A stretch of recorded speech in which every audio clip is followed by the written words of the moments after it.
Hi guys, welcome back to Newcastle Fans TV. We're here filming the On The Pitch podcast. If you haven't seen the Off The Pitch podcast, the link will be in the description if you're watching this on YouTube. It'll also be available on SoundCloud and iTunes to try and get all that out in one take. We've got 13 games to get through, so we have a lot to get through basically. I've got Rob, I've got Lee, I've got Kyle all with us this afternoon. Get a cup of tea, grab a biscuit, whatever, chill out, listen to us for the next hour and a half or so. We're going to start all the way back in December, but before I'm doing that, I just have to mention that this podcast is sponsored by OneFootball. I have all the stats for all the last 13 games that we're going through and all the other games throughout the Premier League this season, and a couple in the FA Cup as well, so we've got all sorts to mention. We're going to start on the 22nd of December though. Fulham at home, 0-0, 3 days before Christmas. I think that was probably the only positive we can take from that, Lee. You know, it was 3 days before Christmas because Newcastle didn't have any shots on target against a Fulham side who were leaking goals in at the time. I can't actually remember the game that much because it's been that far back. I was saying to you off camera against Fulham, because what happened to Fulham? Do we have all the chances? I think it's because we've had so many games, that's why there's loads in there.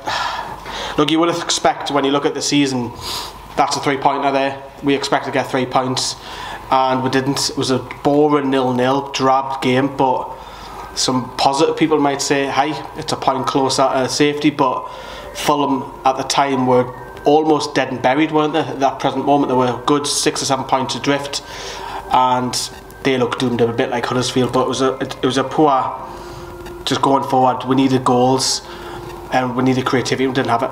We didn't, and Rob, you look at the Fulham game and you look at the fact we didn't create any chances on goal, and Fulham actually looked more likely to win the game towards the end. You know, Mitrovic at first, you know, coming back to Newcastle, nicking the ball off to Brafka with a couple of minutes to go. We just couldn't seem to get the next touch and get it in the back of the net, and then Kamara right at the end goes through on goal, and Lascelles with a fantastic challenge.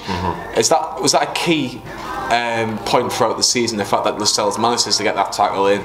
Newcastle don't lose the game, Fulham don't win the game, so there was no, like, Fulham couldn't get that 2-point advantage over us. Yeah, I can see why some people would see it as 1-point game, but considering the tough fixtures that we had coming up at the time, you know, Watford away being one of them, Liverpool, Man United, that was a game that was a definite must win, and I'll always be pro Rafa. I absolutely love him, and be amazed that he is still at the club, but that night, that game, I fell out with him. It was like a friendship, you know, like in a relationship. You still love the person, but you can fall out with them. Because in his post-match interview, he said, "Oh, we did not take the game to them because we didn't spend money in the transfer window. Fulham did." Was it just excuses though? Was it kind of like try and get the pressure away from the players? Maybe the fact that, you know, was such a poor performance. I don't really see it like that. I just see it as we had so much better quality than the Fulham team. Yes, they did spend money. We didn't, but we had players that were capable enough to take the game to them and get 3 points. Felt like done like a Mourinho tactic, pushing it on to something else. Yeah, it was diverting the attention almost. So that was really difficult to take both the game and Rafa's explanations in the post-match interview. But I have, you know, made friends with him since. I'm glad in case you're wondering. I'm glad to hear that. And Kyle, friends. I know. Kyle, similar to Rob, do you think that Rafa just got his tactics completely wrong, or do you feel that maybe, you know, Fulham just did a job? Ranieri's coming at Fulham, and at the time he'd been trying to get him to play a little bit more defensively, a bit more tight at the back, and I think Mawson did a job on Rondon pretty well. It was probably the worst league result out of all the 13 games we're going to cover, mate. Like, honestly, it was horrendous. We didn't get a shot on goal. We'd never looked like we were going to have a shot on goal. We could still be playing now against Fulham, playing like that. We still didn't have a shot on goal.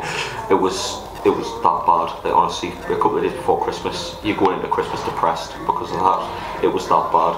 But Fulham went into that game. I think they lost the previous 6 games away from home. They never, in fact, they hadn't went an away game all season without conceding a goal, and we didn't get a shot on target. We just never took the game to them, mate. It was a horrendous result, and it's one that we should have won, because Fulham weren't even that good, and they picked up a point. We were that poor.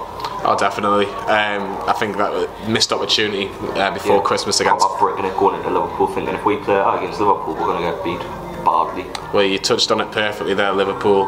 Boxing Day, we've all had a fantastic Christmas Day, and Lee, you and Mark went down, I should say, to Anfield, more in hope than expectation, I would imagine. 4-0. I think a defeat was expected. Maybe, Liverpool were playing really, really well at the time, and they were going to beat everybody. Is it any disgrace that it was 4-0, or was there any positives to take from that? I think getting beat 4-0, you would have expected it, but I think at the time the key decision was that penalty one. Yeah. Salah's been on fire with all them dives. Yeah, again, lovely fire, yeah. We've seen it a few weeks ago, but for me, we're only 1-0 down, and when you're 1-0 down, no matter what team you are, you're still in the game. And it was going into that second half, it was. What did Newcastle, just to interrupt, do you think Newcastle would have got that at the Kop? No. If that was Rondon and he gets touched in front of the Kop, in front of the Liverpool fans, do you think he gets that penalty? Because I don't think he does. Nah. There's a couple of decisions you can look on where Newcastle should have had a decision, or where probably very late on in the podcast we'll be going on about the Wolves game with the decisions we could have had. Newcastle don't get decisions, we just don't have the look. I think that was 1-0 down. That penalty just killed the game off, and then it was like, do you see an influx of goals then happening? Because the third and the fourth came fairly quickly afterwards. But the one thing I will say is, I'll stick up for the fans, is every time the goal was going in, the fans just started singing again. Yeah. They didn't care. They didn't care about the Anfield. They didn't care about. I mean, Liverpool's crowd were pretty poor. I know they've got a new stand and that might affect and everything, but the Newcastle fans were absolutely brilliant. Even though they're 4-0 down, they outsung at Anfield. Which is brilliant. Brilliant. And Sean Longstaff came on in the second half to make his senior appearance for Newcastle. Obviously we'll probably touch on in a little bit more detail towards the back end of the podcast, but it was nice to see the fact that local players were getting their chance, especially in a massive stage like Anfield at Liverpool away on Boxing Day. How good was it to see that sort of player come through? It was definitely a bright spark on a very difficult day. Nearly scored. Yeah, so we did, yeah, and like I said in other videos, is that he's our future. It's very difficult to see, it's very hard to come by nowadays to see a club's youth academy player make something in the first team. I'd say Stephen Taylor was the last youth academy product that we had to actually really make an impression on the first team, and that was that is going back a long time. Kyle's arguing Andy Carroll. Oh yeah. £35 million straight. I tell you what I didn't like is I didn't like Hoslow starting. Jacob Murphy came off. All of that, I was looking at the lineup, thinking, come on, this is Liverpool. I know he's got bigger fish to fry. He's thinking of the next game.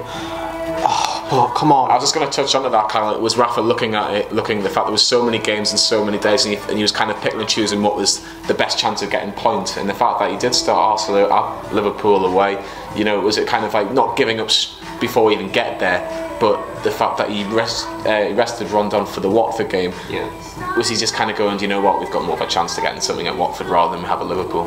Maybe. I think he set up his team to be as defensive as possible to try and get a point. I think Joslu, because he doesn't score goals, let's be serious. He scored 3. He scored 3, what, all season? All season, yeah. And one of which was offside. Yeah, but the only one since August was offside. You set up Joslu to be like a fifth midfielder kind of thing. He's not a striker. He kind of finishing out. So, but I think you always got that risk having with Rondon if he gets injured. God help if it does happen. But I think it was in mind of Watford, thinking that it's more realistic we're going to get something at Vicarage Road instead of Anfield. But we were in the game until Salah decided to dive and roll around like a little bitch. But that's the way it is. Newcastle under Steve McLaren lost so many games. 3 or 4 or 5 against the big teams. That was Rafa's first, you'd say, heavy defeat since he's been at the club. Like 4-0 is probably the heaviest defeat. Yeah, it was his biggest defeat. 4-0 against Liverpool, and it's taken such a long time for that to happen. I think it's just, you got to put your hands up and say well done. The fact that, especially with the players that we've had over the years and with a lack of investment, you'd have to say funny, Rafa. It's funny you mention that, because I've done the video for the channel when I was walking down to get the camera because Mark wouldn't walk down with us. So I started ranting on the video, saying I'm sick of this. It wasn't so much the defeat of 4-0, it was the investment. You could tell that Newcastle, if you want to be where Liverpool are, which Christ, we're millions of miles away off, but we can't even compete I know the Salah More thing. like about 160, 170 miles away from Liverpool. Just kidding. But I mean, like, it just built up on me. It wasn't the result, it just built and built and built on the investment. But I know this is more about the football, but it was difficult to come away from that. Is it not just a sad aspect of where we are and how far we've came? Yeah, exactly. The fact that, I'm not saying that Newcastle should be expecting to challenge the likes of Liverpool at this current stage, but to not, like, you've seen teams like Leicester, like Palace, they've given them good games over the last couple of weeks, and Newcastle were nowhere near that. It was kind of like, oh well, we'll see how we're going. If we can get away with only a 2-0 defeat, that's almost a good result. I think the investment side of things, I know we've done the off the field stuff, but you could tell if you're going for Hosler to start, whether you agree with it or not, the depth is just not there. And that's why we need bodies in the January transfer window as soon as possible. Kyle, we'll touch on the Watford game now. We've touched the fact that Hosler and Rondon, who do you go with in certain games? But you kind of have to say that Rafa got it right, because Rondon got the goal against Watford. It was a good finish and good work by Christian Atsu as well. I know he's not been everybody's favourite player, but he starts the attack off, and then we get the goal from it. Yeah, it's a fantastic finish. Yeah, it really was, and I thought we were lucky not to get 3 points out of that, because I think it was Decore came on and scored the equaliser. Yeah, I thought we did really well against Watford that day, and I thought again unlucky not to get a win. It does just justify Rafa's decision to drop Rondon for Liverpool, because he scores against Watford, which is probably what he was asking of him. But to be fair, mate, I'd honestly rather you mate Colin Roberts got chucked into the deep end. We're not mates. You know what I mean? Not friends. No. Honestly, I'd rather they either chucked him in or even give either Sorensen a chance at Liverpool. Because what's he going to do in comparison to Joslu? Because Joslu did nothing. No, I was going to say call you Kyle there, Rob. But Rob, Decore comes on and equalises. Is Shelvey at fault for the goal for not staying with the man coming into the box, or do you have to kind of blame the defenders to not keeping an eye on him? Because he's a big unit, Decore, isn't he? Yeah.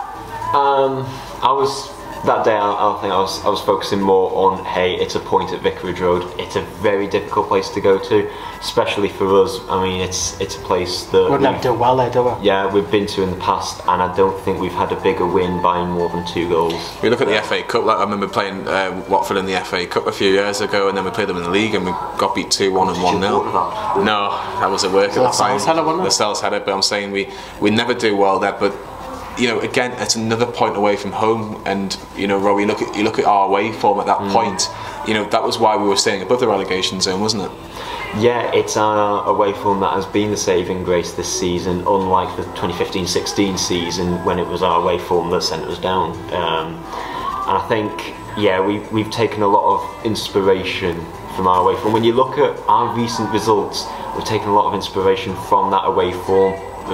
Having only lost against top 6 sides, that is really good. Not many teams can actually boast something like that, and so I think when it comes to away games, you go into the game with sort of less fear. And I know 52,000 fans on your back, and it takes a very strongly willed character to sort of either take motivation from it or to feel it like it's a criticism almost. So I think the mentality of players nowadays would sort of, you have to be a very special character to play for Newcastle United. You can't. Yeah, I think that's a good point. I think you've got to look at the fact you've got to be, you've got to have the balls to play for Newcastle, because you're gonna. Some people say maybe unfair criticism, but you've got to, if you do well at Newcastle. You'll be loved, and look at Rondon. He's the minute he was scoring goals. He obviously got the winner at Huddersfield. He goes into the confidence for the Watford game and gets another goal. Lee, you look at the fact that we are picking up points away from home. You want to take that into your home games. What do you think is the biggest difference, especially at that point of time, why we weren't getting points at home but we were getting points away from home?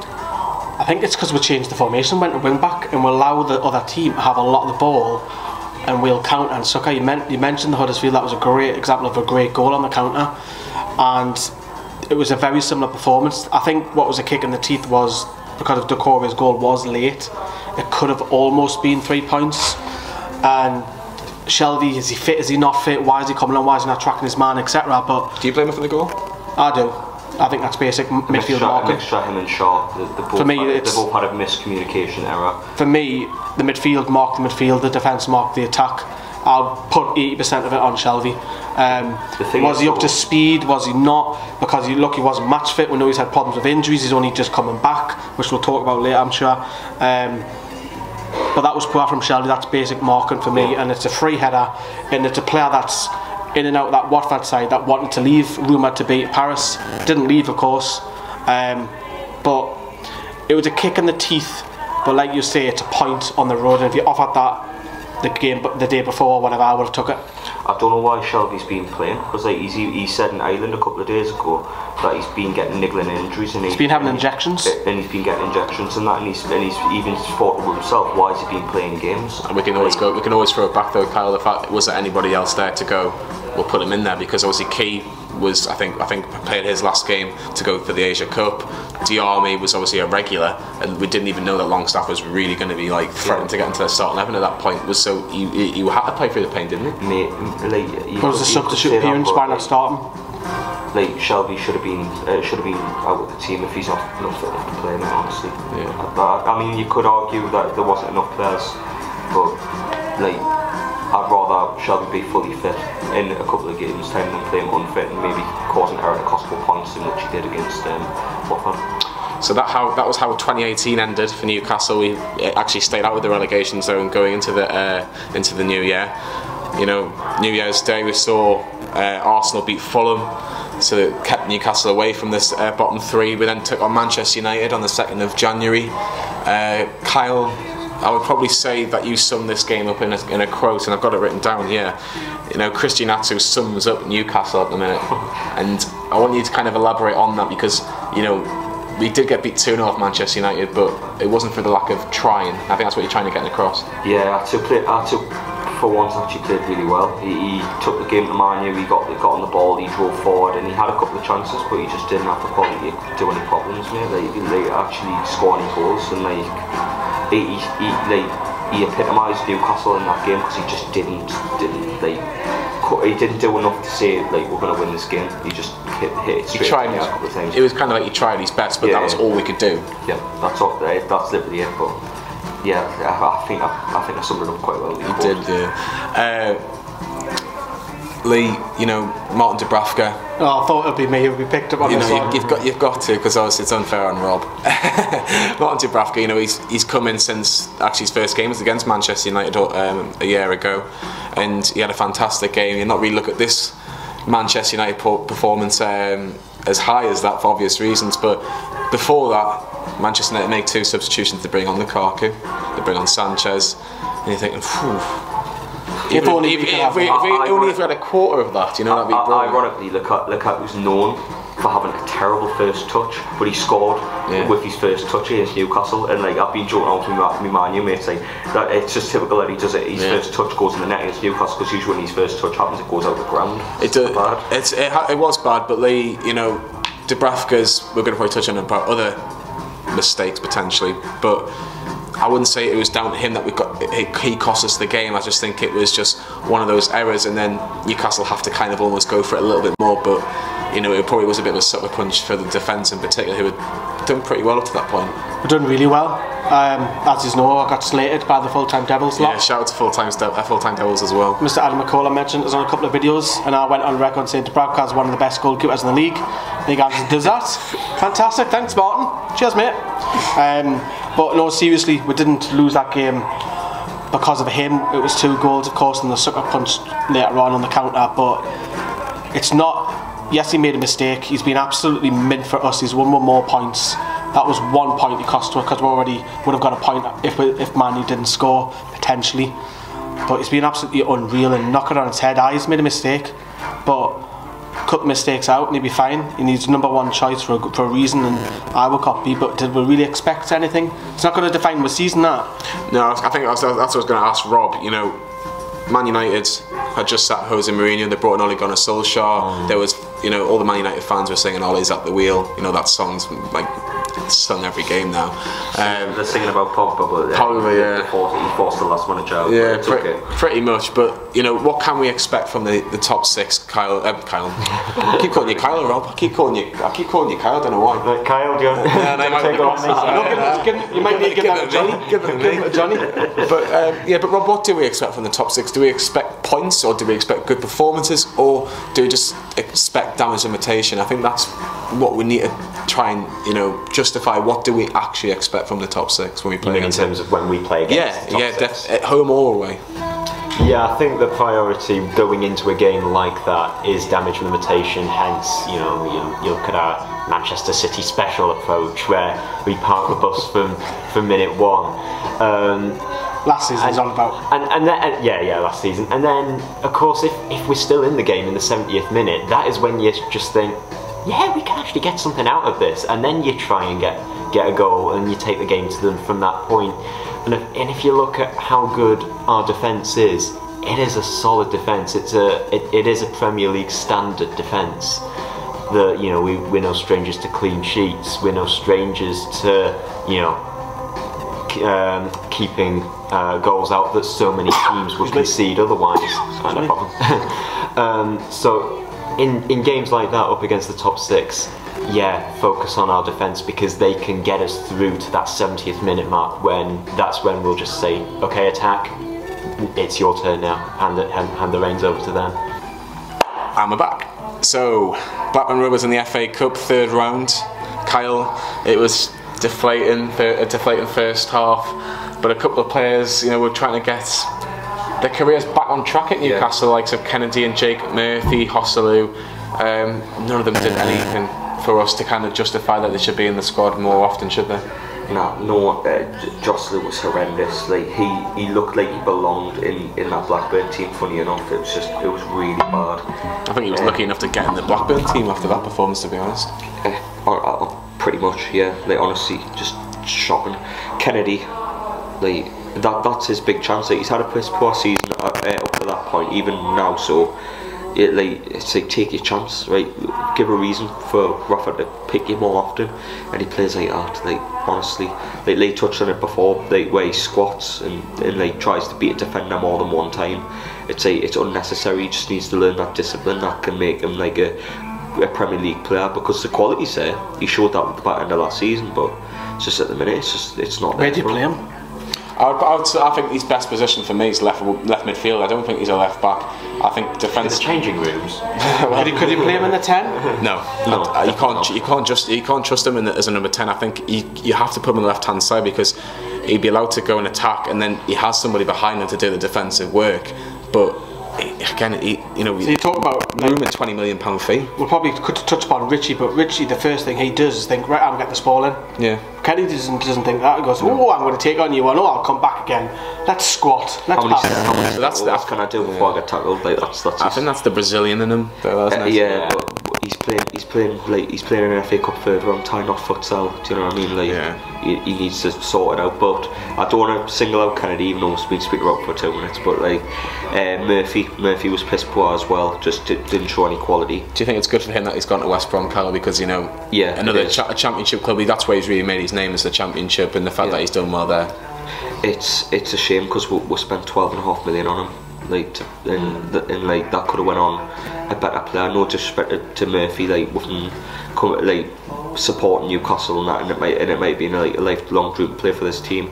But I think we missed a beat with him, because at the time Townsend was there for 12 million, and we decided to go and get Jacob Murphy.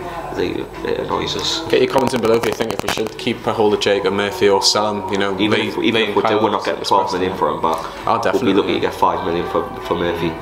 Yeah, definitely. I think, but we'll do with Murphy. I think if he does well at West Brom, I think there's a great chance for him to come back in next season and have a good pre-season and see what happens from there. Because I don't think we'll re-sign Kennedy. I really don't. I think he's got the right attitude, Murphy. I think that might be the difference between the two players. But Rob, going back onto the game against Blackburn, Blackburn take lead through Bradley Dack.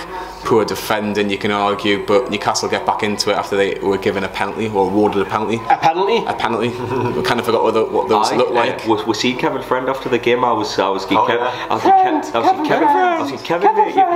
Kevin, you've made history, lad. You've Yes. put a penalty. What The first did Kevin one in tell how you? long? It's all a bit of a blur now. I can't really remember. But going back on that penalty, you know, it was when we brought on the likes of Shelby and Perez, who made the difference. Do you think Rafa should have started with the likes of those players, or was he right in giving these players a chance? Right in giving them a chance, and the most frustrating thing is that, yeah, like we've touched upon, the pre-match team talk should be, right, you know, you are second string, go out there and give the first team some placement competition, and then they just got that. Of course, you know, Shelby and Perez came on to save the day eventually. Did we deserve that? No, I don't think we did. But at the same time, like what Kyle said, Blackburn didn't really have the quality to finish us off. So we came back into it. Was that the worst result for Newcastle, Lee? Considering that, Definitely. you Do know, not want win you through, defeat you're out, which is disappointing. But it was an extra game in a busy schedule as it was anyway.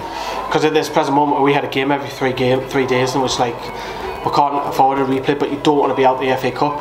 But I will touch upon is that VAR was used for the first time at St James Park, and it proves that it works. And we'll probably talk about a few more decisions coming up. But the quicker that comes in, the better. But it's just an awkward game to have on a Tuesday night in the middle of farmland. That's basically it. The hills have eyes out there. But it's just an awful draw. And to be honest, if Newcastle got put out, I wouldn't have any disagreements with it. I thought it was a shite performance. We're lucky to get a replay. But Blackburn weren't great either. It's a poor game. Very poor game. Talking about poor teams, leads us rightly into Sunderland, League One team, who took on our under-21s. Rob, it was like a full circle, wasn't it? It was karma for Sunderland after what happened a few years ago with them relegating us into the Championship. We got promoted, they got relegated twice. Do you think that Newcastle fans could have couldn't lose from this because they could just enjoy the fact that our under-21s were taking on their first team? Well, from our point of view, it was a derby where we had almost nothing to lose, and a derby without that pressure. Because, you know, going in previous time-way derbies, and I'm just shaking. No, don't talk about that. So no, we will not. But it was nice to play with it. It's been a while, hasn't it? And I think, of course, on the day, you know, they came out tops, especially in that second half, forcing them to a goalless first half. That was a good achievement. That was fantastic, wasn't it? Yeah, and then, you know, for our support to almost outnumber their support, that was good. We should have had more supporters. We should have had a bigger allocation, of course. But let's not go into that. It was a good experience for our under-23s to have these sort of games in the Football League trophy. All the best for the next season, I'd say. Lee, you've watched a lot of the under-23s. Is there anybody that's knocking on the door for the first team or knocking on the door for the substitutes, like the substitute bench for Newcastle? Because we've seen, obviously, Sean Longstaff get an opportunity, and we'll touch about him a little bit later on in the podcast in more depth. But do you think is there anyone in particular you go, he should be there, knocking on the door, or is it still a bit more development in these sort of players? When you look at Sorensen, we know that he's just went out on loan to Blackpool, so he's the big one. Got injured during that game as well, which didn't help. Victor Fernandez I touched upon a lot. I tell you what I forgot to mention is Kellen Watts. Yeah, he impressed me. He plays for England in midfield, and he's been used as a centre back this season. And there looks so much more reassurance at the back. Because O'Connor's a bit more experienced than Watts, so he's a local lad as well. Hopefully gets him to come through. Matty Longstaff looks decent on the ball. He's nimble. Adam Wilson's rapid as well. Wilson's got. I think he probably still needs another year. Yeah, he needs a year or two, or maybe there's a few, and it's nice to talk about the lads. I know the Sunderland result. It was a win-win for the fans, regardless. But the under-23s, since the carry on with Beers is gone and Ben Dawson's completely revamped it, it's refreshing and nice to see. Players like Longstaff, and it can be done. Our under-23s is not broken. There's a proof there that Sean Longstaff can do it. Yeah, definitely. And do you agree? Do you think Sean's brother Matty has a future, is there anyone that you'd go right now? that don't think you're good enough, or don't think that you're probably going to make it in Newcastle, or do you have to give everybody a chance? Sky's the limit for them, mate. Honestly, they all got great potential to get into the end of the first team. Like, it's probably down to the depth of our squad. Our squad's piss poor, so there's a chance for all of them to like at least get into the squad. Do you know what I mean? Or get like a tie, like play in the tie in the FA Cup, or play in the League Cup or something like that. There's great chances for all of them, because the depth of our squad's that poor at the minute. There's a chance for them to really come in and blossom, and Sean Longstaff's took advantage of that. Dan Barleza, another one. He's played loads of games for Accrington. He's first choice in centre field. That's good for him in League One. Yeah, he's playing good football in League One, but at the same time, a couple of years ago, if you asked would Sean Longstaff make it again the team, you'd probably you'd say Barleza first, wouldn't you? Yeah, you'd probably say Barleza, or even at the time we had the likes of a couple of years ago in the midfield, like Sissoko, wasn't it? So he wasn't getting in the midfield, was he? But it's a good thing that Ben Dawson and his staff are getting players through to the first team, because now we're looking at the likes of Sorensen, Yannick Toure, Fernandez, Toure. Like, the future's bright, and it's good to see. Future's orange. Kyle's Kyle, lighten up, son. Kyle's not happy about that. You stole that off me. Well, you wait for that one, will you? Oh no, that's terrible. But you know, Newcastle under 20. No, Newcastle under 21s. You know, don't. You know, obviously, all the Newcastle fans at the end gave a massive round of applause for their efforts, and I think, you know, let's just see what happens in the future. Can Newcastle under 21s take on Sunderland again in a Football League trophy game, which will be? And if Sunderland win it, they've beaten 2 reserve sides to win if they do go all the way. Yeah, played Man City under 21s as well. I think it's down to them at Portsmouth to win the Mickey Mouse Trophy. They could, they could play each other twice this season at Wembley, and it could be both lose. And could both lose, yeah. Fingers crossed. You never know. We'll have to wait in the summer for that one. The next game was Chelsea back in the Premier League. My first point really on this game was it 2 individual errors, or was it just 2 moments of brilliance by Chelsea, Lee? When you look at the likes of David Luiz's pass for Pedro's goal, and then Yedlin not being, I think he's defensively naive for Willian's goal, letting him go cutting on the inside and putting in the stanchion.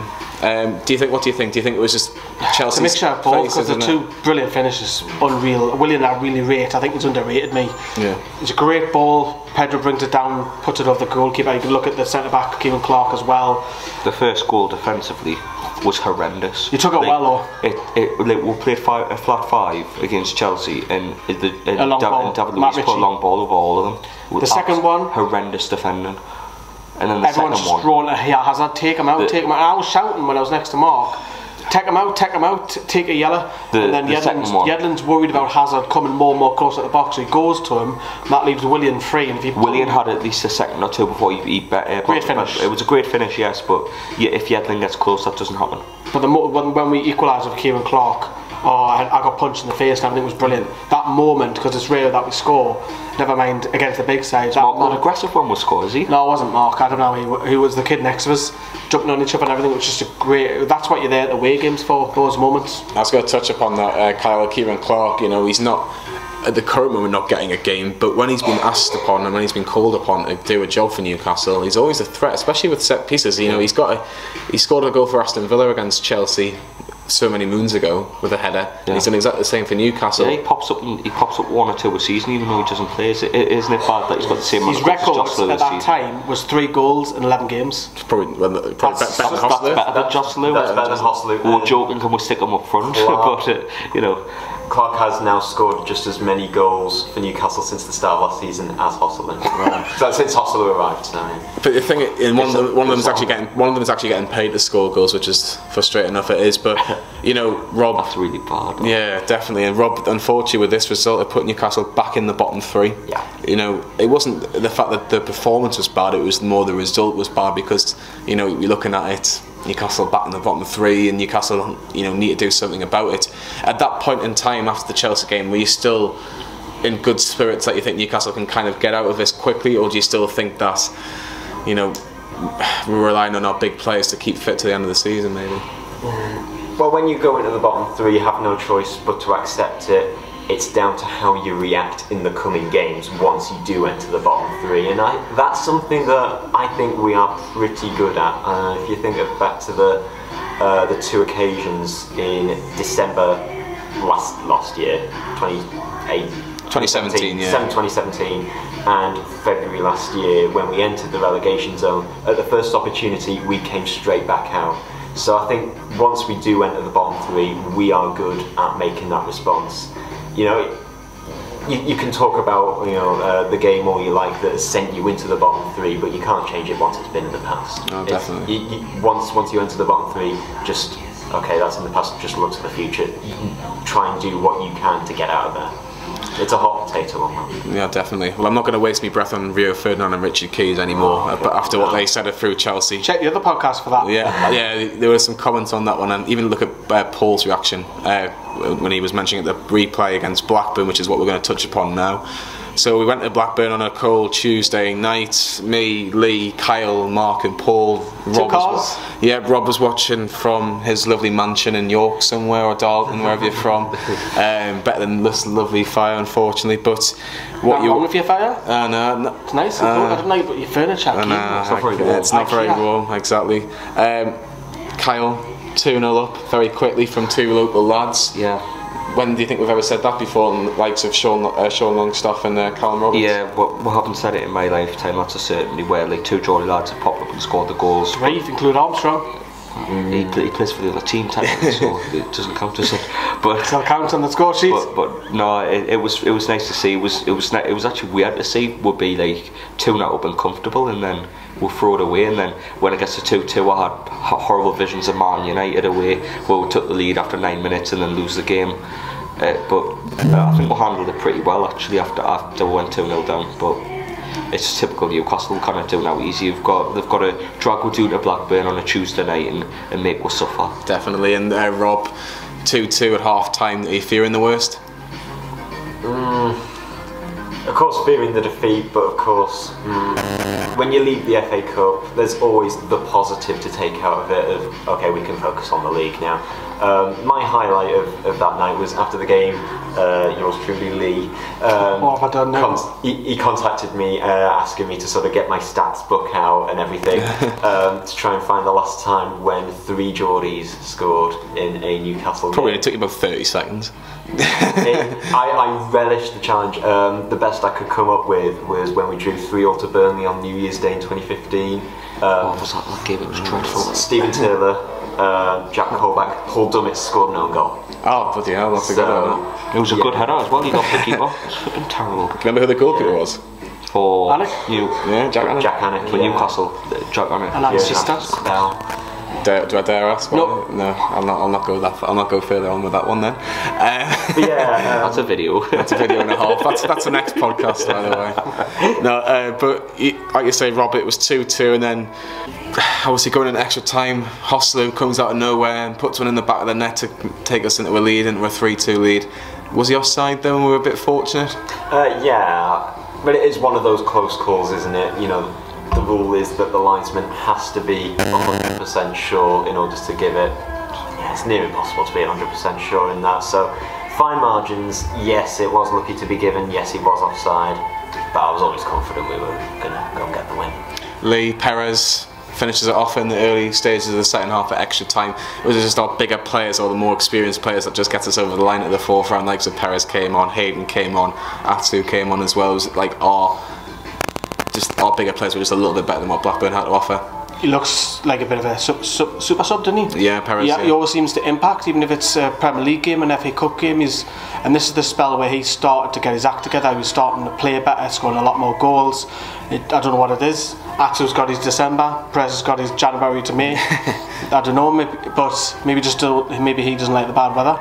But yeah, with big guns came on, if you want to call them that. Great seconds, great feeling in extra time, those goals going in, seeing Paul's celebrations, yeah, and all of this. He was and Mark's celebrations, shouting "come on" in the screen and not doing much. But yeah, it was a very up and down game. It was like yes, and it was like oh, we're going to blow it. Then it was like yes, I wish I was sitting next to Paul that game, because I think I was standing next to Mark, but if I was standing next to Paul, I think he would have been asking for a fight with one of the Blackburn fans at half time, and then by the end of it he'd be buying everybody a drink. Paul's very animated. Yeah, he's a good lad. Shout out to Paul. It was great seeing us score 4 goals away from home. Didn't care what the opposition was. Yeah. Yes, it was extra time. It's nice to see him score 4 goals. So goals in general. And we went through and we went home happy. Oh, we did. We all went home very happy after we went to McDonald's as well. It's a usual trip. Yeah, the usual trip. So we look. Yeah, comes the Here we go. Yeah, we go. Did you think I would make jokes about that? Yes, I would. Oh, that's terrible. Is that wrong with his fire? His fire's nice. I like it when it's done.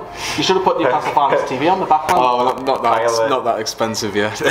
do you want to go and burn my jokes? I think you'd No. not You yet. need to go and put them in the fire. Talking about teams that are on fire, Newcastle actually on fire on the game against Cardiff. 3-0 winners. Fabian Schär turned into Lionel Messi for about 30 seconds, didn't he, Kyle? And I think he started the whole game off really well. And you know, he was probably one of the main reasons with 2 goals that Newcastle got out of the bottom 3, and you know, beat a relegation candidate as well. Yeah, it was a huge game. Like, when you looked at the calendar at the start of the season, everyone was thinking, Christ, well, we've got a tough January, we've got Man U, we've got Chelsea. But this was the game that everybody picked, and everyone wasn't was it? like, right, it's probably vital that we beat Cardiff. And like, I was thinking, you never know, when Newcastle will probably get a draw now and all that. But we really showed up in that game, and Schär was absolutely brilliant. He takes the ball, he runs past everyone and just buries it in the bottom corner with his weak foot, and then he buries it for this very second. Yeah, he played really well, and I think the whole team did. It was a very controlled, professional performance, because I didn't see Cardiff get a sniff at goal. I couldn't have put any better, and you talked about the fact that Cardiff didn't really look like scoring. I'm going to touch on it, Lee. Florian Lejeune, he's been injured. He came back into the Chelsea game, really. That's where we probably first saw. I know he came and played the Blackburn Cup game, but Chelsea, in terms of the Premier League, I thought he did well against there, and I thought he was solid against Cardiff when we really needed him. I think Fabian Schär will obviously take the headlines because he scored 2, could have had a hat-trick. But I think with Lejeune, he is probably all round our best defender.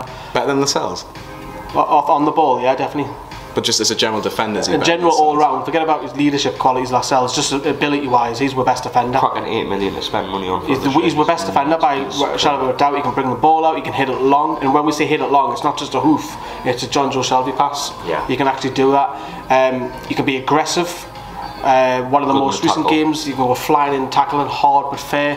So for me, he is ability-wise. We've missed him, but not as much as what I thought, because of the defence have been so good. Yeah, Fernandes stepped up big. Exactly, So. but we have missed him, but nowhere near to the extent I would have thought. Perez gets the 3rd rob.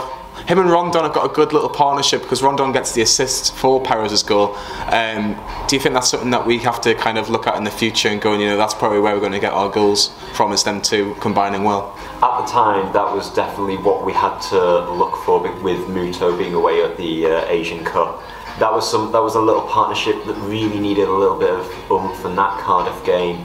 That was a big say in that, and you know, I think that 3rd goal especially, like you say. Excellent work from both Rondon and Perez, but you know, the day goes to Schär, surely, because I think in some games this season Schär's been our main attacking threat. That's concerning, a defender being our main attacking threat, but that just goes to show that the 2 goals he got that day, they were really well deserved. Share the love. Yeah, sure. But you know what it is with Fabian Schär as well, the fact that he's very passionate. He comes across that he really cares for the club. I'm going to ask Kyle, because them 2 are like giggling like little small kids. We're just trying to competition. I can't be doing with these terms, are terrible. What do you think, Kyle, of Fabian Schär? Is he probably one of those players that you look at as probably, you know, most improved, maybe, the fact that he's managed to get into the team and stay into the team as well? I really rate him. He's a superb player. He's very well rounded. On the ball, he's fantastic, and he showed against Cardiff. He's got that extra quality to change games as well. So yeah, brilliant form in signing, wasn't it? Like, a lot of people were thinking why we're signing him at the start. At the minute, you just shan't be dropped. Oh, moving on. To give you a bit of stick. Moving on quickly.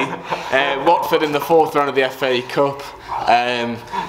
it seemed to Could be the comments rinse these two? yeah, please. I think me and Kyle are kind of got to a stage now where we're going to probably Sanity is lost. yeah, You haven't definitely. got much bottle, have you? No, you were God. So what? 6-6. I think so. Watford in the 4th round, though, Rob. Deflating to think the fact that we actually had there was a good opportunity to actually really progress in this competition. When you look at the teams, like we're filming this while the FA Cup games are actually being played, and you look at some of the teams that are through. No disrespect, but Brighton, Millwall, Watford, unfortunately, because obviously beating us. You know, Wolves obviously have got probably the best team that have confirmed through the quarterfinal along with Manchester City. But this was an opportunity to kind of go far, and we didn't really take it because Rafa played a second string team. Was that the right decision? Difficult to say, really. I think if we knew at the time that there was going to be further giant killings, then quite possibly, and you know, if I say any more puns, you're going to blast me. Yeah. Was it the Look right, at Kyle. was it the right decision? Let's not forget, as well as the positive. I think I'd get more fun out of drinking bleach and laughing at you too, like, Jesus Christ. I'd rather listen to Mark and his banter. At least we've got some. Let's get back to Tommy. Come on. You look at the team that played against Watford. They probably needed the game time. They needed the minutes. Did we though? to be Did played. they? They didn't justify it against Blackburn. Why did they need to play against Watford? Good question. I think me and Kyle can answer that for you. It was a wrong decision by Rafa.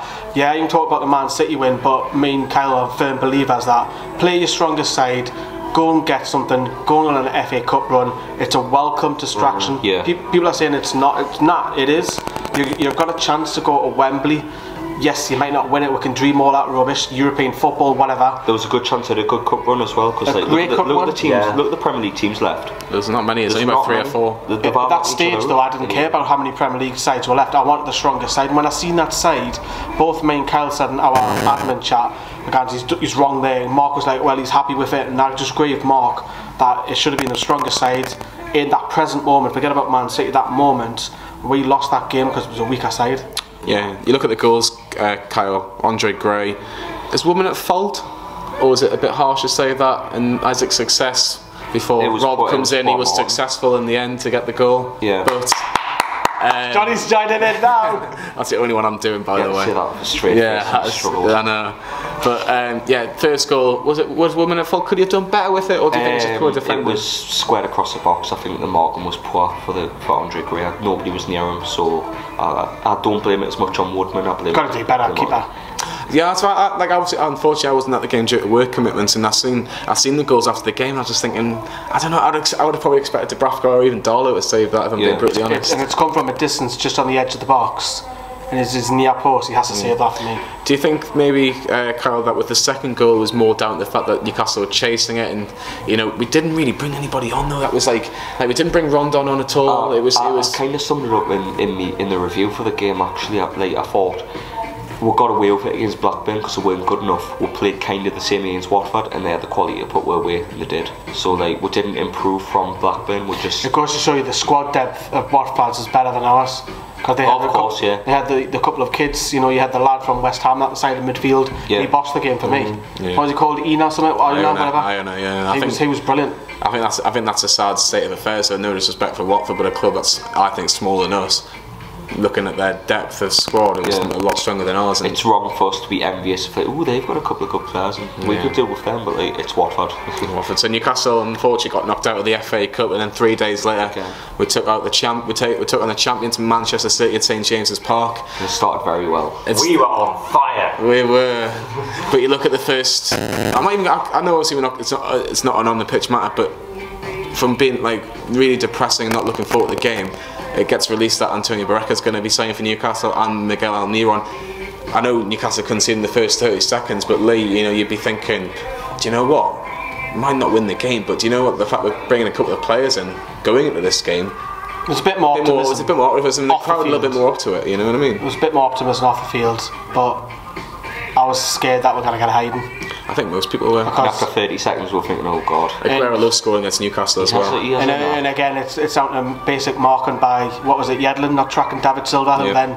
Didn't Hayden lose the ball? Well, there's a few catalogue of errors there. They launch a ball over the top, it's on the right hand side, they whip it in. And it goes towards Atsu, one of the smallest players on the pitch. You just want to keep it tight, 0-0, 20 minutes, we'll slowly come out.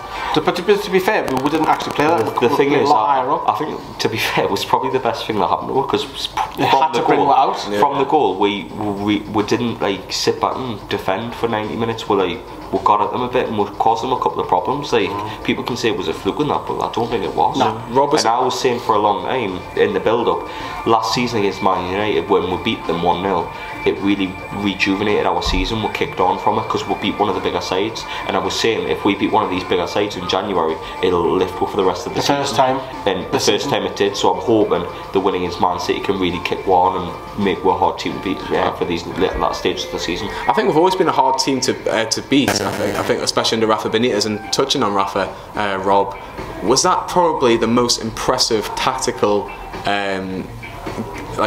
game that he's ever done, especially against Man City, against Guardiola? Yes, people can talk about the Man United side from last year, but they didn't win the league. Man City did very, very comfortably, and in my opinion, they're going to win the league this year as well.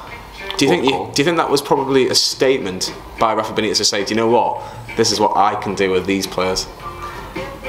Yeah, because we still had a few days left of the January transfer window, and I think with the tactic of sit back, you've always got your critics along with that, and to actually not only come away with at least a point, but to actually win against one of the best sides in Europe and the world. We got a penalty against them as well. I don't know what's more shocking, the winner, we got a penalty.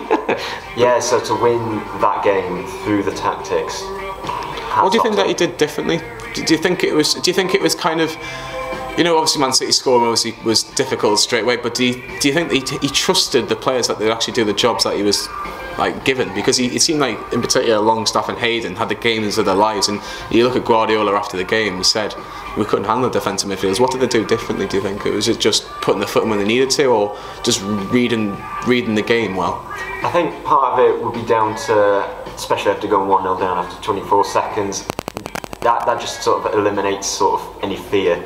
I mean, at that point, the only fear I had was the potential of it being a cricket score, especially after 24 seconds. And so I think to play without fear and to keep it at 1-0 at half time, just sort of they'll have said in that dressing room, just sort of keep playing the way that we are, and we can sort of hold them off a bit further. And that's exactly what we did until we got those all important goals, and that win.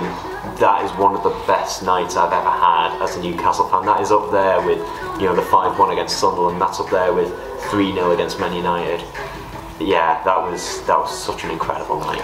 So Rob talked on it perfectly, Kyle, about the fact that the goals changed the games and the fact they were really important goals. But how well did Rondon take that first goal for Newcastle? Especially the fact that he's coming over his shoulder, he has to watch the ball. Atsu and a couple of Man City players are all trying to get the same ball. It was a fantastic finish, wasn't it? It was. Again, I touched on it earlier.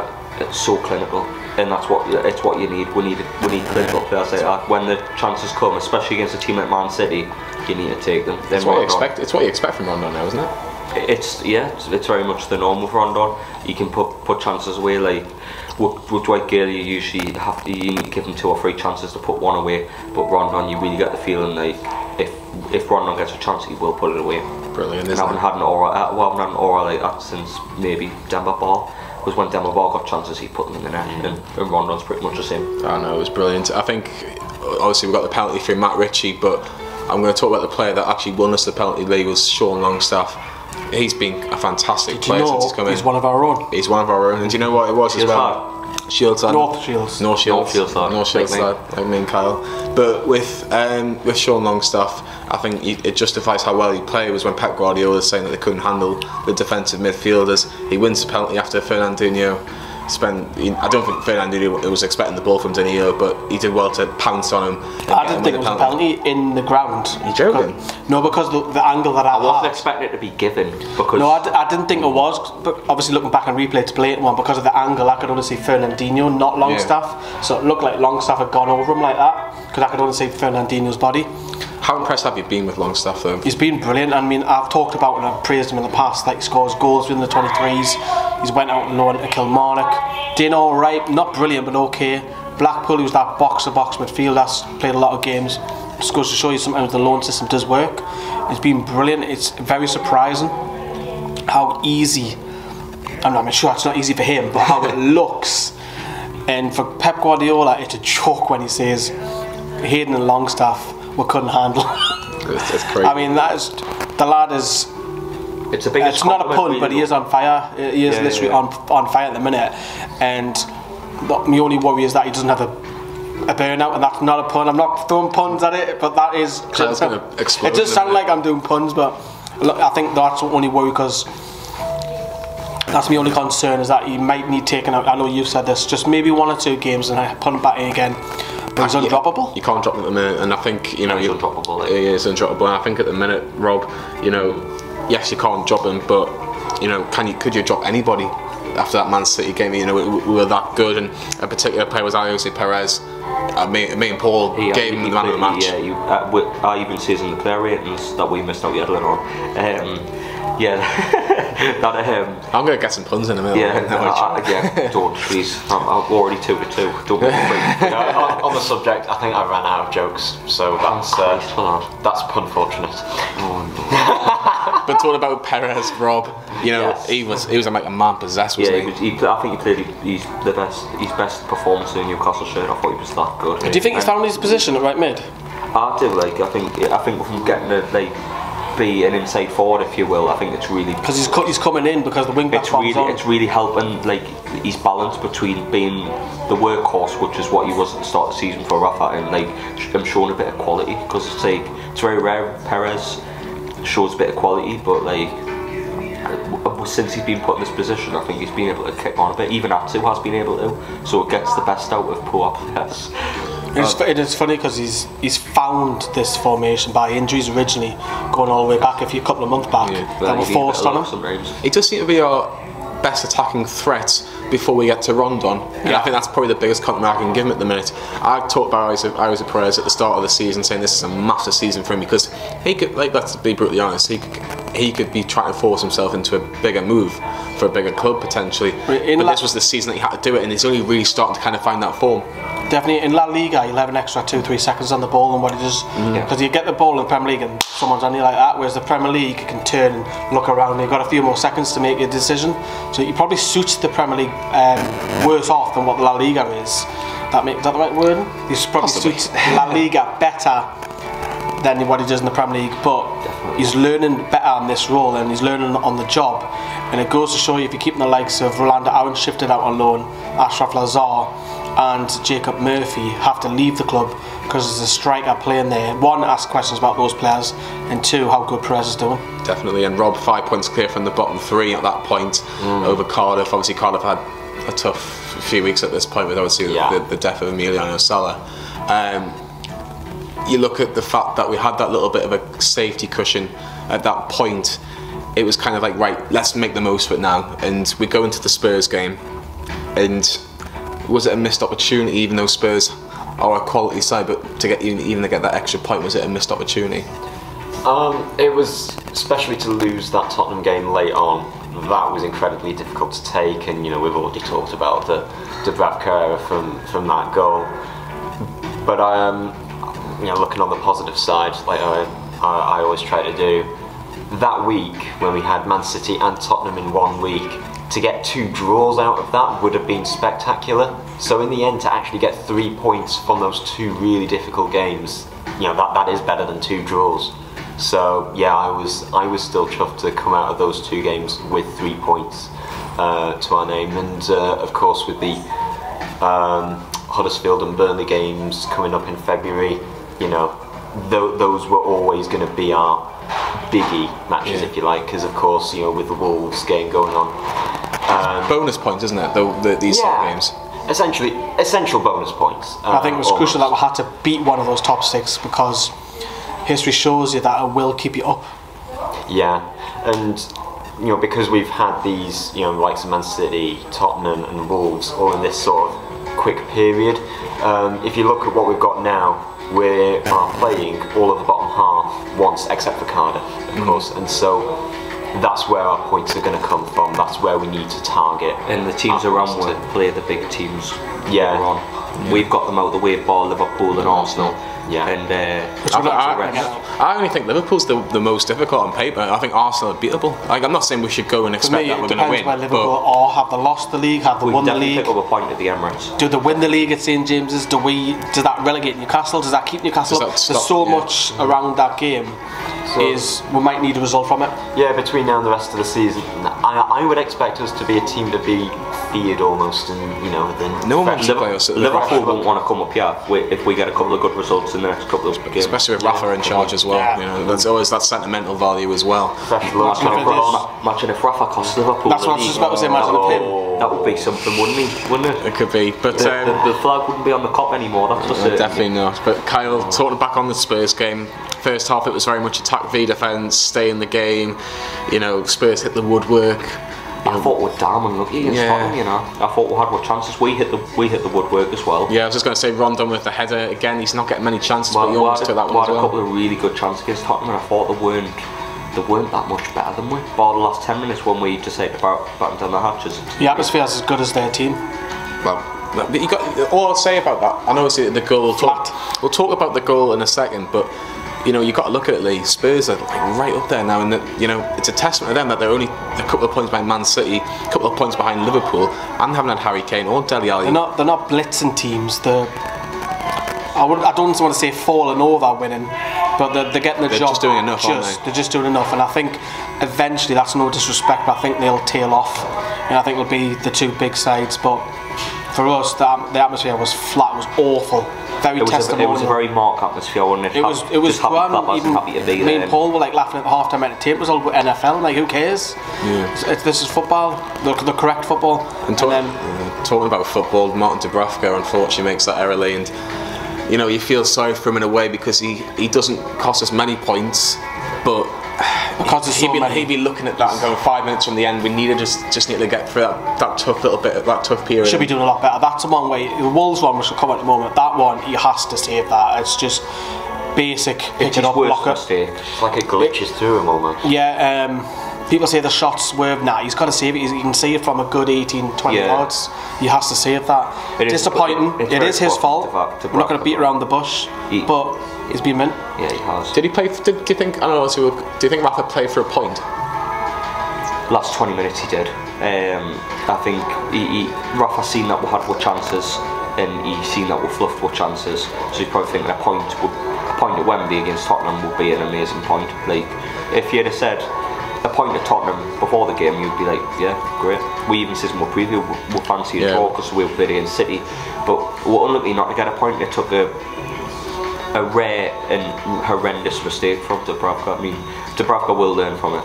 He will. He's just a brilliant goalkeeper. He will. But yeah, it's one of those moments where you just look back and you go, do you know what? I've got to question Rafa's tactics in that game as well. Though when you 1-0 down and you concede that goal, and I've said this loads of times, you're 1-0 down with 8 minutes to go. He does a like for like, and Baraka for Richie. Yes, Hoslu is not great, but he's a striker. Get him chucked on, go forward the back at least. You chuck Kieran Clark on and put him he goes like for like. And I was like, how are man, Rafa, man? And that's the frustration that I've got with him. Yes, he's a fantastic coach, but I've said this in-game tactics, when we're losing especially, for me, he's not good enough. That's being critical, but when we're losing and we need something in the last 10 minutes, he's not good enough. Would you say there's no options? I think there is. Is it not an element of trust though as well? Does Hoslu go to top, take the defender off? Why not? He's trying to sell him. He's trying to sell Hoslu. Do you not think just doesn't trust him? He doesn't think he's good enough? I don't trust Joselu. If we don't trust Joselu and we think he's wang, then why would Rafa trust him with 8 minutes to go at Tottenham? It's any management game. If you're playing, and I know this is going completely left field, I'm not comparing Rafa to FIFA or anything like that. If you're getting beat on FIFA with 10-15 minutes to go, what do you do? I'll keep the formation. To be honest, I'll keep the formation the same. I look at my bench and think, I'm going to bring him on. He's got a bit of pace on the wing. The difference is on my career mode. I'm not bringing Joselu on. I'm bringing on what I'm trying to get at is change it, go for it. What you got to lose? Have a gamble. Yeah. You're not going. Everyone loves a gamble. Maybe change his formation, but some more than others. Some more than others, but we'll leave that one for another time. But yeah, it ended up being a disappointing defeat. We then go on to Wolves just very, very recently, Rob. 1-1. I'm going to continue the theme of Dubravka because we've just touched upon it. You're probably the only person that we haven't really spoken to about it. Do you think it's an error by Dubravka? Do you think he should be doing a lot better?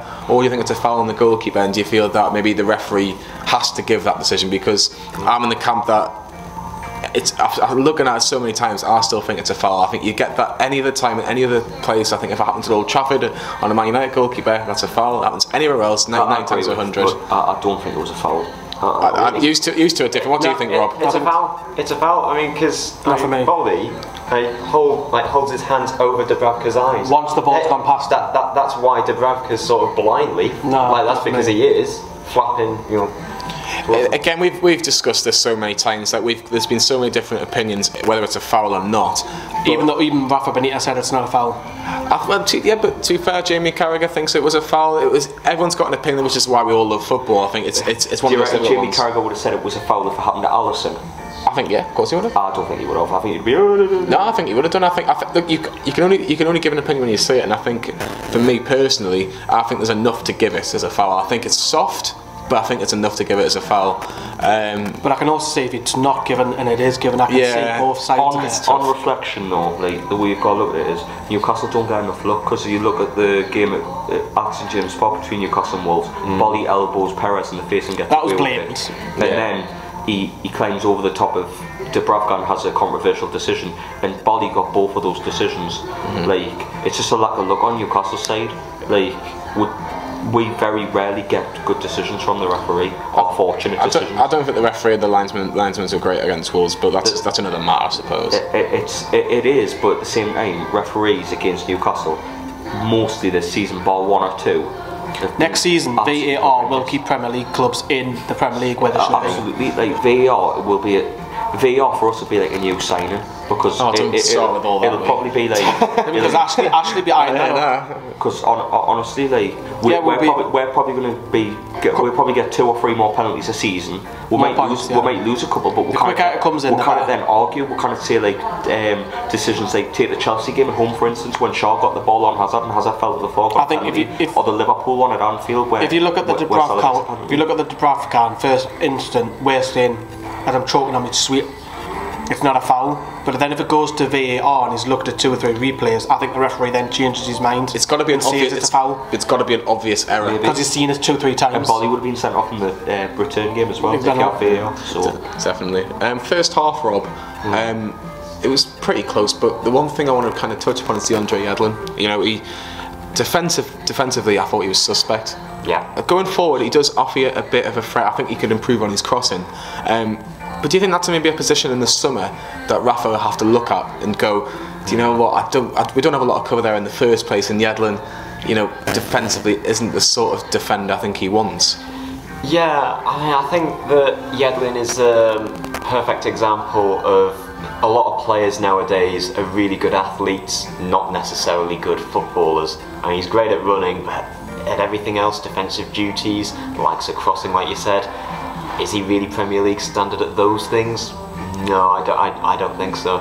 So, you know, for a right back, I'd be happy to sacrifice the pace as long as it is someone who can defend and can knock the occasional killer of a cross in. Yeah. I rate Yedlin a lot, mate. I would have him as a squad player. I wouldn't sell him, but I just think there should be someone that comes in to play, take his place. He's a good backup.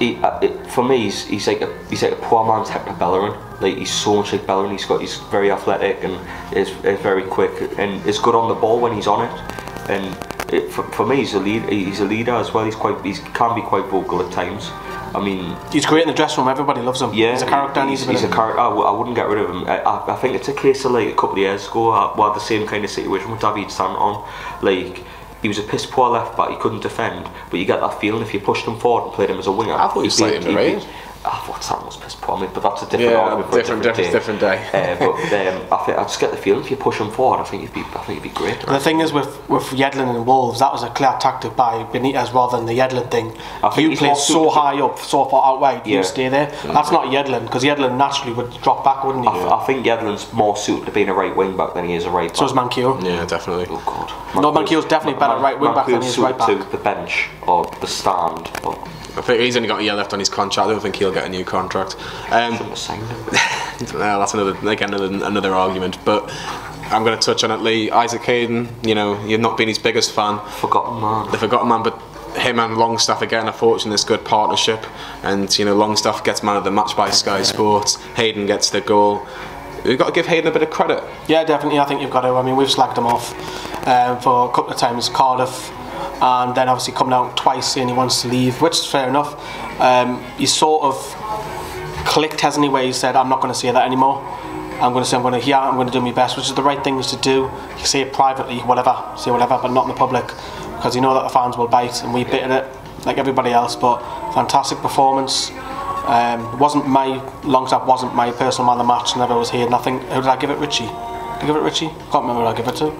Lascelles. That was it, Jamal Lascelles. I thought he was absolutely brilliant. But I would still break it up. I would still take him out, even though he has been playing well. That's probably harsh, but because of the better footballing ability of other people in that position, I would take him out. The only reason I'd take him out would be for tactical reasons. Yeah. Better footballing ability. Yeah, but that's the only reason. But he's earned his way back into the team, and I've slated him all season as well. If he starts, you can see why. I say, okay, that's fair enough. Yeah. But personally, I'll take him out. Would you drop him, Rob? Difficult. Yeah, I think. Personally, I wouldn't. At the minute, I just think you've got to go with the informed players. What he's doing is working, but I think he's not quite. He's good, but he's not quite calling. I think so. I think now that you've got someone else's points. I think now that you've got the likes of Sung-Yueng coming back, he's got competition. He knows that there's better players in that position than him. Yeah, ability-wise, it's up to him to maintain these good performances. It's his work rate that's keeping him in that side. Yeah.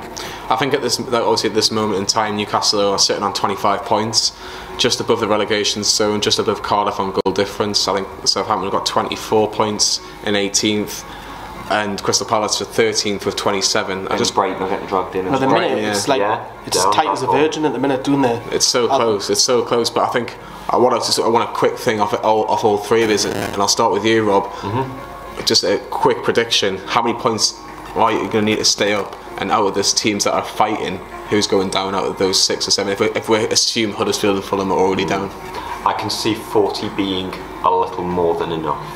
I'd say 37 or thereabouts will be the borderline. And who's going to go down out of the teams? So you got at the minute Fulham, Huddersfield. Is it Southampton, Newcastle, Cardiff, Burnley, Brighton, or Crystal Palace joining them? I can see Southampton coming up trumps with a recovery under Hasenhüttl. Cardiff, I think the bubble will burst eventually. I've said it for a while, and they keep holding off this potential bad run of form. But yeah, I think. You're going Cardiff. I can't see them maintaining up the energy that they need to stay up. So Lee, Rob thinks that it's going to be 37 points in Cardiff City that are going to be relegated to the Championship alongside Huddersfield and Fulham. Do you think 37 points is about right, or do you think maybe a little bit more, a little bit less? And do you also agree with Cardiff? Probably a little bit less. Point a game on average. So what's that? 10 games, 10 points is probably what will just keep you up in Newcastle, because goal difference will keep us up. So I think of 35? 35, 36 at a push. I don't think it'll be that many, me. Southampton are pulling away. Brighton's the one to watch. They're getting dragged into it, but I would probably go along with the lines of Cardiff will probably just drop back into it, and the other two look doomed at the minute, don't they? They do. And Kyle, do you agree with the other guys that it's going to be Cardiff City, or do you think someone else? You don't? I don't. Who? I think Cardiff will go down, and I think that's what we said. No, I think Cardiff will stay up. Sorry, I just think since they became very united in a tragic circumstance. It'd be nice for them to stay up because of that. And I think they will stay up on the basis of this, because since this has happened, it's united the whole fan base down there, the team, and I just think they're a different force at the minute. They've won the last 2 games. They're looking alright, to be fair. They won a massive game against Southampton as well. And they did. That's right. And for Emiliano Sala, I'd really like them to stay up. Who's going down in their place? I think it's between Burnley and Brighton. And who are you going with? Put you on the spot here. You're going to have to make this prediction. I'm going to say Burnley. Burnley.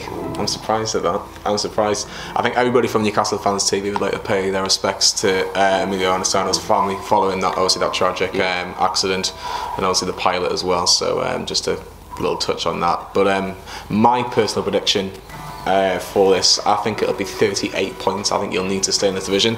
I think a couple of teams will get surprising results from now to the end of the season.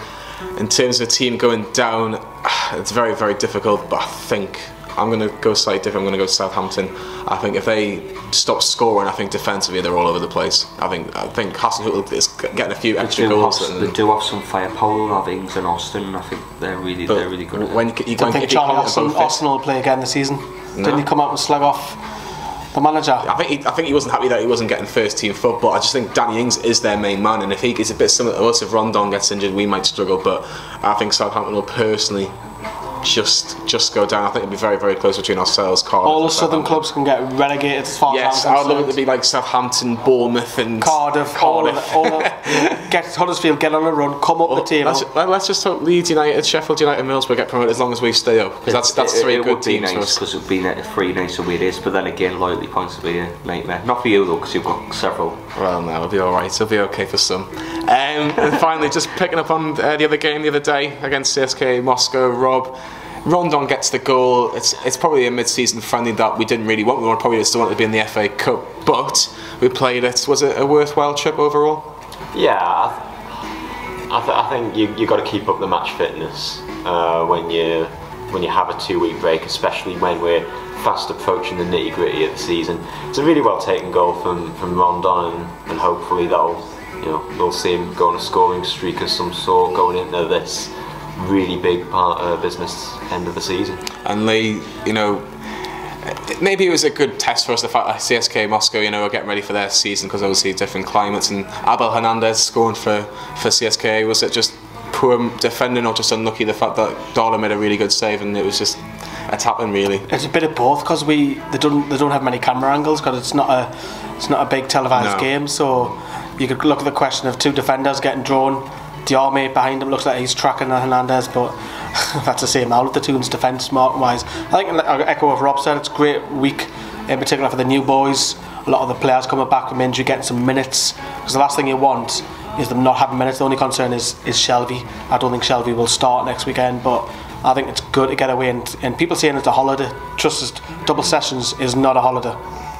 We're all fine, physical nice weather, don't get me wrong. No, it's a good opponent as well for mid-season, because CSKA Moscow have been really good in the Champions League. Champions League. Real Madrid twice in the group stage, and they're always in the top 3 of the league. They're no mugs. So they're no mugs, so it's a good test for them. I think we did all right. What do you think Rafa Benitez gained from this trip, Kyle? You look.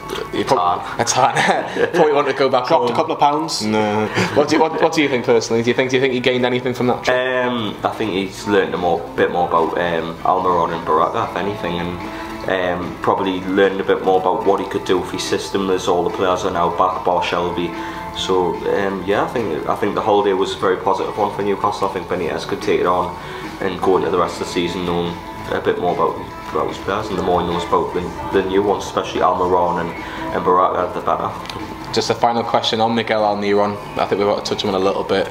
He's come in, big price tag, big pressure. How do you think you'll cope with it, Carl? I think he's a really good player. Like I've seen little glimpses, and I think, to be fair, I think he is gonna shine in this team, because I think Rafa's gonna put things in place for him to do so.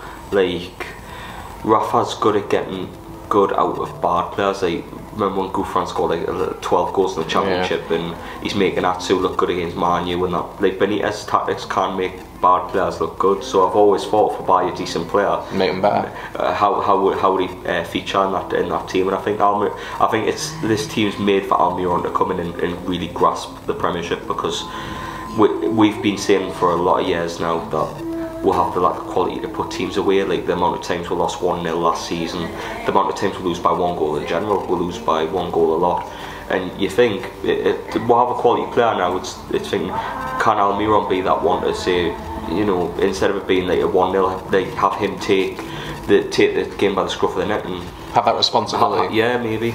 Maybe like Wilfred Zaha does at Crystal Palace. Like, Without Wilfred Zaha, where will Palace be? Zaha FC. What do you think, Lee? You've seen a couple of games from him. Obviously, it's still very, very early on. He's played 20 minutes against Wolves, played half against CSKA Moscow. Do you think Almiron can be the one that makes a massive difference for Newcastle? Hopefully, the price tag, you think, it's a lot on the young lad. Well, when I say he's a young lad, he's just turned 25. It's not young nowadays in football, is it? He's coming to the peak. We've seen a couple of flashes, but you might not see the best of him until next season, because he's only just come to the country. Doesn't know, well, he understands the lingo, but doesn't feel confident speaking it. Get himself settled in, get his girlfriend over, get his own apartment, get all that off the field stuff sorted first, and then we might see him better next season. But I would like to see him, if I'm being hopeful, maybe dominate a game at some point. I know that's probably asking a little bit too much, maybe this early on. That's why I was saying in the preview that Huddersfield is a perfect opportunity. Yeah, if he can try and dominate. If he can, it's a bonus. If we beat Huddersfield 3 or 4-0 and he takes the piss out with them and scores a couple of goals, we'll be like, Almiron worth 20 million, need bother. Definitely. What's he going to do with the rest of the league? Or even if we're seeing just some flashes to the end of the season, I'd accept that for the time being. Get a pre-season, a proper pre-season, and then let him see what he does. And just finally, Rob, last one goes to you with Almiron. How many goals do you think he'll get from now at the end of the season, or how many assists do you think he can get? What if I had to put Ben, he gets a lot of fouls. Possibly, yeah. I can see him, being targeted. Like you say, he'll win us a lot of fouls. I think he will be involved in a fair few goals. I think being involved in about 5 or 6 goals between now and the end of the season, that would be a good contribution. And of course, he's here to stay. If Newcastle stay up, he's worth the 20 million. If he plays a good part in us staying up, then he's worth it. Cheers, Mitrovic. And I think that ends this podcast very well. Miguel Almiron signing for Newcastle. Hopefully he can make an impact. Get your comments in below if it's on YouTube or iTunes or wherever you've been watching this or listening to this, SoundCloud as well. If there's any place that you've been listening to this podcast, if it's on YouTube, give us a like, give us a subscribe as well. We're trying to get 20,000 subscribers by the end of the year. It's a big ask, but I'm sure with this podcast and Newcastle doing well, I'm sure we've got a good chance of doing so. My thanks to Rob, thank you, to Lee, and to Kyle. Newcastle Fans TV, we're doing a podcast before the end of the season, and we'll hope to see you there next time. Thank you very much and goodbye.